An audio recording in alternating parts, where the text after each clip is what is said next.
দল এর ৪৪তম প্রতিষ্ঠা বার্ষিকী উপলক্ষে আজকের এই অনুষ্ঠানে সভাপতি, স্বেচ্ছাসেবক দলের বিএনপির নেতৃবৃন্দ, যুব দলের নেতৃবৃন্দ, ছাত্র দলের নেতৃবৃন্দ, উপস্থিত স্বেচ্ছাসেবক দলের নেতা নেতৃবৃন্দ, আসসালামু আলাইকুম। বক্তব্যের কিছু নাই। দেশ গতই ৫ই আগস্ট স্বাধীন হয়েছে, স্বৈরাচার মুক্ত হয়েছে, শৃঙ্খল মুক্ত হয়েছে। আজকে এখানে স্বেচ্ছাসেবক দলের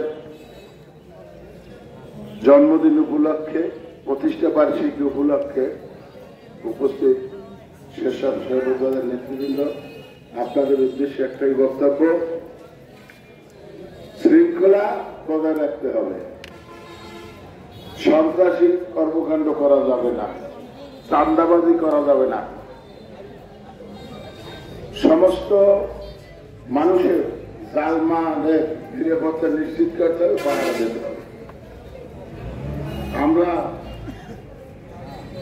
আগামী এই তত্ত্বাবধায়ক সরকারের অধীনে যে নির্বাচন হবে, সেই নির্বাচনে আমরা অবশ্যই অংশগ্রহণ করব এবং আমরা নির্বাচন করব যেহেতু, অতএব সবার প্রতি অনুরোধ, কোনো অপকর্ম করা যাবে না, কোনো খারাপ কাজ করা যাবে না। সবাই শান্তিতে থাকবো, সুন্দর থাকবো, দলের ভাবমূর্তি যাতে উজ্জ্বল হয়, এই সমস্ত কর্মকাণ্ড করবো, এই দাবি রাখি আপনাদের প্রতি। আপনারা সবাই ভালো থাকবেন, সুস্থ থাকবেন। আসসালামু আলাইকুম।